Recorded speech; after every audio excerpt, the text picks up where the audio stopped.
അതുകൊണ്ട് എനിക്കിവിടെയുള്ള മുഴുവൻ ആളുകളോടും പറയാം, ഒരിപ്പം നിങ്ങൾ നോക്കൂ, ഔലിയാക്കൾക്ക് അല്ല കറാമത്ത് കൊടുത്തിട്ടില്ലേ?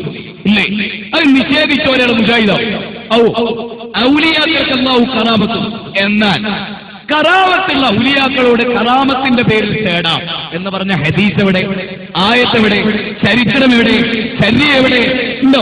ഏതെങ്കിലും ഒരു കറാമത്തുള്ള വലിയനോട് തേടാം, ആ കറാമത്തിന്റെ പേരിൽ ഇലാഹല്ല എന്ന് വിശ്വസിച്ചാൽ മതി എന്ന് പറഞ്ഞിട്ടൊരു സംഭവമുണ്ട് ഇസ്ലാമിക ചരിത്രത്തിൽ. ഞാൻ നിങ്ങൾക്ക് രണ്ടല്ല മൂന്നെണ്ണം, ഒന്ന് ഖുർആനിൽ നിന്നും രണ്ടെണ്ണം സുന്നത്തിൽ നിന്നും പറഞ്ഞുതരാൻ ശ്രദ്ധിക്കണം. എന്റെ വകയൊന്നും പറഞ്ഞില്ല കേട്ടോ. ഖുർആനിലെ 3-ാം അധ്യായം 36 മുതൽ 42 വരെയുള്ള വചനം. സൂറത്തു ആൽ ഇംറാൻ 36 to 42 വരെയുള്ള സൂക്തങ്ങളിൽ കേട്ടോളൂ. മറിയം ബീവിക്ക് അല്ലാഹു ആകാശത്ത് നിന്ന് ഭക്ഷണം ഇങ്ങനെ ഇറക്കി കൊടുക്കുക. കറാമത്താണ്, അപാര കറാമത്ത്. അത് ഏത് കാലത്ത്? ദാരിദ്ര്യത്തിന്റെ കാലത്ത്, ഭക്ഷണമില്ലാത്ത കാലത്ത്, ക്ഷാമകാലത്ത്. ക്ഷേമകാലത്തല്ല, ക്ഷാമകാലത്ത്. ഇതാര് കാണുകയാണ്? സക്കറിയ നബി അലൈഹിസ്സലാം കാണുക. മറിയം ബീവിക്ക് അല്ലാഹു ആകാശത്ത് നിന്ന് ഭക്ഷണം ഇറക്കി കൊടുക്കണേ. അപ്പോ സക്കറിയ നബി അത്ഭുതത്തോടു കൂടി ചോദിക്കാൻ, എവിടുന്ന് ആ നിനക്കിത് മറിയമേ? മറിയമേ, നിനക്കിത് എവിടെ നിന്നാ? അവര് കാലത്ത് അള്ളാന്റെ അടുത്ത് നിന്ന്. അതൊക്കെ എന്റെ പവറാ, ഞാൻ ബീവി എന്ന് പറയല്ല, ഇതൊക്കെ അള്ള എനിക്ക് നൽകിയാണ്. സത്യത്തിൽ ഇനി ഞാൻ പറയുന്ന പോയിന്റ് നിങ്ങൾ അഗാധമായി ചിന്തിക്കണം. അതെന്താ? സമസ്തക്കാരുടെ വാദം എന്താ? കറാമത്തുള്ള ബീവിയോട് തേടാം. ആണോ?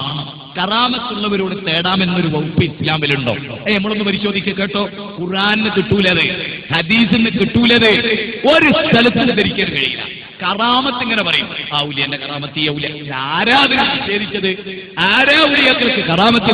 ഞങ്ങളുടെ ചോദ്യമല്ല, കറാമത്തുണ്ട് എന്നുള്ളത് കൊണ്ട് അല്ലാഹുവിനോട് തേടുന്ന പോലെ ഔലിയാക്കളോട് തേടാമെന്നതിന് ആയത്ത് എവിടെയെന്നാ ചോദ്യം, ഹദീസ് എവിടെയെന്നാ ചോദ്യം, ചരിത്രം എവിടെയെന്നാ ചോദ്യം. അതിന്റെ തെളിവാ ഞാൻ പറയുന്നത് കേട്ടോ. മറിയം ബീവിക്ക് ആകാശത്ത് നിന്ന് ഭക്ഷണം ഇറക്കി കൊടുത്ത് കണ്ട സക്കറിയ നബി സമസ്തക്കാരനോ മുജാഹിദോ? ഇതിന്റെ ചോദ്യമാണ്. ഇനി ആൻസർ കേട്ടോ. സക്കറിയ നബി കണ്ടു. സക്കറിയ നബിയുടെ സമസ്തക്കാരനായിട്ട് നിങ്ങൾ സങ്കല്പിച്ചോ. അങ്ങനെയാണ് എന്താണ്ടാവുക? അന്ന് മൈക്കിലൂടെ കൊന്നോളിയോ ഒരു മുന്തിയ ബീവി വന്നിക്കണോ, കറാമത്തല്ലേ കാരണം അവിടെ പന്തലൊക്കെ കെട്ടി, പർണശാലയൊക്കെ കെട്ടി, ടിക്കറ്റ് എടുത്ത്, ടോക്കൺ എടുത്ത് ആളുകൾ കാറും ലോറിയും പിന്നെ പൈസയും പുലൂസും. അങ്ങനെ സക്കറിയ നബി പിന്നെ നല്ല മട്ടുപ്പാവിൽ രാജകീയ ജീവിതം. അങ്ങനെയാണോ ഉണ്ടായത്? സമസ്തയാണ് അങ്ങനെ ഉണ്ടാകുക. ഇസ്ലാമാണെങ്കിലോ അങ്ങനെയല്ല. സക്കറിയ നബി ഇസ്ലാമിൽ ഒരു മെമ്പറായിരുന്നു കേട്ടോ. സക്കറിയ നബി കറാമത്ത് കണ്ടപ്പോ കുട്ടികളില്ലാത്ത സക്കറിയ നബി കേട്ടോ, പോയിന്റ് ശരിക്കും നോട്ട് ചെയ്യണം. കുട്ടികളില്ലാത്ത സക്കറിയ നബി അലൈഹിസ്സലാം ഈ കറാമത്ത് കണ്ടപ്പോ ഈ ബീവിനോട് തേടുകയാണോ ചെയ്തത്? അല്ല, കറാമത്ത് കൊടുത്ത റബ്ബിനോട് തേടുകയാണോ ചെയ്തത്? സമസ്തക്ക് എവിടെയാ പഴിച്ചത്? കറാമത്ത് കൊടുത്ത റബ്ബിനെ വിട്ടു, കറാമത്ത് കിട്ടിയ ശൈഖിനെ പിടിച്ചു. മുജാഹിദുകളോ പ്രവാചകന്മാരോ കറാമത്ത് കൊടുക്കപ്പെട്ട വ്യക്തിയെ വിട്ട് കറാമത്ത് കൊടുത്ത ശക്തിയെ പിടിച്ചു. ഖുർആന്റെ തെളിവാ പറയുന്നത്. വാറോലല്ല, പാളക്കിതാബല്ല, തലേക്കെട്ടിന്റെ നീളമല്ല, നാവിന്റെ നീളമല്ല, പ്രമാണത്തിന്റെ ശക്തി, സ്രോതസ്, നശിക്കാനാകാത്ത പ്രമാണങ്ങളുടെ ഭദ്രത. സുബ്ഹാനല്ലാഹ്, ഇത് മുജാഹിദുകൾക്കല്ലാതെ ലോകത്ത് വേറെ ആർക്കാണുള്ളത്? തെളിവാട്ടോ കേട്ടോ. ഖുർആനിലെ 3-ാം അധ്യായം സൂറത്തു ആൽ ഇംറാൻ 38-39 വചനങ്ങൾ കേട്ടെ. സക്കറിയ നബി ഈ കറാമത്ത് കണ്ടപ്പോ അവിടെ വെച്ച് പ്രാർത്ഥിച്ചു. ആരോട്? റബ്ബിനോട്. പടച്ചോനെ, മറിയം ബീവിക്ക് ഇவ்விதത്തിലൊക്കെ അനുഗ്രഹം ചെയ്ത നിനക്ക് എനിക്ക് കുട്ടിനെ തരാൻ കഴിയും, എനിക്ക് കുട്ടിനെ തരണേ. ഞാൻ ചോദിക്കുന്നു, ഇവിടെ എവിടെ സമസ്ത? ഈ ആയത്തിൽ എവിടെ സമസ്ത? ഈ ആയത്തിൽ വഹാബിസമല്ലാതെ സമസ്ത ആദർശം ഈ ആയത്തിൽ കറാമത്തുള്ള ബീവിനോട് തേടരുത് എന്ന വഹാബി ആശയമല്ലേ സക്കറിയ നബി മനസ്സിലാക്കിയ? ഇനി ഖുർആനിൽ ഏതെങ്കിലും ഒരു കറാമത്ത് വിശദീകരിച്ചിട്ട് ആ കറാമത്തുള്ള വ്യക്തി മരിച്ചതിന് ശേഷം ആ വ്യക്തിയോട് തേടിയ ഒരു നബീന്റെ പേര്, ഒരു വലിയന്റെ പേര് അള്ളാഹ് സ്വീകരിച്ച് ഒരൊറ്റ ആയത്ത് ധരിച്ച ഇന്ന് ഞാൻ സമസ്തയും ഇന്ന് ഈ നിമിഷം അറിയുന്നത് ഇനി തരുന്നില്ല. 2 കറാമത്ത് കൂടി കേൾപ്പിച്ചുതരാം. സ്വഹാബത്തിന്റെ കറാമത്ത്. ഏത്? ഇന്നലെ മെഞ്ഞാന്നും ജീവിച്ച പോയതക്കാരന്റെ കറാമത്തല്ല, മറിച്ച് ഏത്? അരീക്കോട് മലപ്പുറം ജില്ലയില് ഒരു വലിയന്റെ കറാമത്ത് പറഞ്ഞെന്തറിയും? അയാള് കാഷ്ടം കാണൂല. അതാണ് അയാൾ ഔലിയാകാനുള്ള പ്രത്യേകത. ഔലിയ കിതാബിലുള്ളതാണ്. അപ്പൊ ഒരു തള്ള പറഞ്ഞ് അയാൾ ഔലിയാണോ എന്ന് ഞാൻ തെളിയിച്ചു തരാം. എന്നിട്ട് മുരിങ്ങന്റെ ഇലേന്റെ നല്ലൊരു കറി ഉണ്ടാക്കിയിട്ട് ഈ വലിയന് കൊടുത്തു. എന്നിട്ട് പള്ളി മൂലയിലാ കൂടല്. അങ്ങനെ ഇയാള് അന്ന് പള്ളിക്കുളത്തിൽ കുളിച്ചു കഴിഞ്ഞ് കുറച്ച് കഴിഞ്ഞപ്പോണ്ട് മുരിങ്ങന്റെ ഇല ഇങ്ങനെ പൊന്തി വരും. അപ്പൊ ഇയാൾ എന്നും കാഷ്ടിക്കൽ പള്ളിക്കുളത്തിലാണ്. അതുകൊണ്ട് ജനങ്ങൾ വിചാരിച്ച് ഇയാൾ കാഷ്ടിച്ച് അത് കാണൂല. ആജാതി ബടക്ക ഔലിയന്റെ കഥയല്ല പറഞ്ഞു, മറിച്ച് വിശുദ്ധ ഖുർആൻ പറഞ്ഞു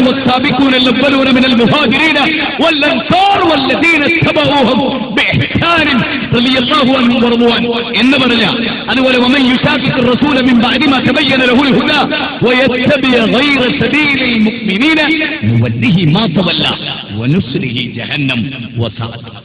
ഒമ്പതാം അധ്യായം 100-ാമത്തെ വചനം, 4-ാം അധ്യായം 115-ാമത്തെ വചനം. ആ സ്വഹാബികൾ അതിന് കേട്ടോ. ആസിം റളിയല്ലാഹു ശരിക്കും ശ്രദ്ധിച്ച കുട്ടികളെ പഠിക്കണം, നരകത്ത് പോരുത്. ആസിം റളിയല്ലാഹു ബദർ യുദ്ധത്തിൽ എങ്ങനെയോ ബദർ യുദ്ധം കഴിഞ്ഞ് മക്കയിൽ നടക്കുന്ന ഗൂഢാലോചനകൾ അറിയാൻ 10 സഹാബിമാരെ പറഞ്ഞേച്ച റസൂലുള്ളാഹ് അതിലൊരു സഹാബിയാണ് ആരെ? ആസിം റളിയല്ലാഹു. അദ്ദേഹത്തെ ശത്രുക്കൾ കൊന്നു, മക്കയിലെ കുന്നിൻചെരുവിൽ വെച്ച് കൊന്നിട്ട് അരിശം തീരാനിട്ട് ആസിം റളിയല്ലാഹുവിന്റെ ശരീരം വെട്ടി നുറുക്കാൻ തീരുമാനിച്ചവര്. എന്തുണ്ടായിന്നറിയോ നിങ്ങൾക്ക്? ഇത് മുജാഹിദുകൾ നിഷേധിക്കുന്നില്ല കേട്ടോ. മുജാഹിദുകൾ എന്താ മനസ്സിലാക്കിയത്? ആസിം റളിയല്ലാഹുവിന്റെ ബോഡിക്ക് ചുറ്റിലും അള്ളാഹു തേനീച്ചയെ പറഞ്ഞു. ആ ബോഡിയെ തേനീച്ചയെ കൊണ്ട് പ്രൊട്ടക്ട് ചെയ്യിപ്പിച്ചു, പൂർണ്ണമായി പ്രൊട്ടക്ട് ചെയ്യിപ്പിച്ചു. തേനീച്ചയെ കൊണ്ട് പ്രൊട്ടക്ട് ചെയ്യിപ്പിച്ചു. ഒരൊറ്റ ശത്രുവിനെ അങ്ങോട്ട് എടുക്കാൻ കഴിഞ്ഞില്ല. ഇത് മരണാനന്തര ബഹുമതിയായ കറാമത്താണ്. എന്നാ ആസിം റളിയല്ലാഹു ഇത് അറിഞ്ഞോ? ഇല്ല. ഇത് കണ്ട സ്വഹാബികൾ, ഈ സംഭവം അറിഞ്ഞ റസൂൽ സമസ്തക്കാരനായിരുന്നെങ്കിൽ എന്താ പറയാ? ആസിം റളിയല്ലാഹു ഒരു വലിയ കണ്ടോ, കറാമത്ത് പ്രത്യക്ഷപ്പെട്ടു. അതുകൊണ്ട് ആസിം റളിയല്ലാഹു എന്ന വലിയനോട് അദ്ദേഹത്തിന്റെ കറാമത്തിനെ മുൻനിർത്തി അദ്ദേഹത്തിന്റെ മരണശേഷം നിങ്ങൾക്ക് തേടാം എന്നും മുഹമ്മദ് നബി പഠിപ്പിച്ച സഹിയായ ഒറ്റ ഹദീസ് ഉദ്ധരിച്ചാൽ ഞാൻ സമസ്തയുടെ കൂടെ എന്നും മരിക്കുന്നതുവരെയല്ല. പക്ഷെ തെളിയിക്കാൻ സാധ്യമല്ല. ഇലാ യൗമിൽ ഖിയാമ, ഖിയാമത്ത് നാൾ വരെ. കാരണം സമസ്തക്കാരുടെ വാദം എന്താ? ഔലിയാക്കൾക്ക് കറാമത്തുണ്ട്, അതുകൊണ്ട് മരിച്ചാലും ഓലെ കറാമത്തിനെ മുൻനിർത്തി തേടാം. ഞാൻ ചോദിക്കുന്നു, ആസിം റളിയല്ലാഹുവിന്റെ കറാമത്ത് മനസ്സിലാക്കിയ റസൂലുള്ളാഹ് സ്വഹാബത്ത് ഏതെങ്കിലും ഒരു സ്വഹാബി നബിയെ ആസിം റളിയല്ലാഹു ഒരു വലിയല്ലേ, അദ്ദേഹത്തിന്റെ കറാമത്ത് ഞങ്ങൾക്ക് തേടിക്കൂടെ, അതല്ലേ ഇസ്ലാം എന്ന് ചോദിച്ചിട്ടില്ല. കാരണം സ്വഹാബിമാർ മർക്കസു സഖാഫത്ത് സുന്നയിലല്ല പഠിച്ച് നബീന്റെ ദർസിലാണ്. ലോകത്തിലെ ഏറ്റവും സംസ്കാര സമ്പന്നനായ പ്രവാചകന്റെ ദർസിൽ. അതുകൊണ്ട് അവർ പൊട്ടപ്പോയത്തം പറയില്ല. തീർന്നില്ല. മറ്റു 2 സ്വഹാബിമാർ റസൂലുള്ളാഹിന്റെ അടുത്ത് വന്നിട്ട് വിശദീകരിക്കാൻ കേട്ടോളിട്ടോ. എന്തറിയോ?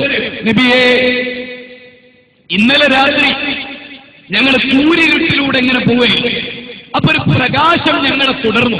വൈകാണിക്കാൻ ഒരു പ്രകാശം ഞങ്ങളുടെ കൂടെ ഇങ്ങനെ വന്നു. ഉദാഹരണം, ഒരു ലൈറ്റ്, ഒരു ബൾബ്, അത് മാത്രമായിട്ട് ഇങ്ങനെ പോവുക, ഒരു വയറും കണക്ഷനും ഒന്നുമില്ല.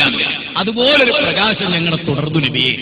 ഞങ്ങൾ 2 വഴികളിലേക്ക് യാത്ര തിരിഞ്ഞപ്പോ ഈ പ്രകാശം 2ആയി തുടർന്ന് ഞങ്ങളുടെ കൂടെ വന്നു.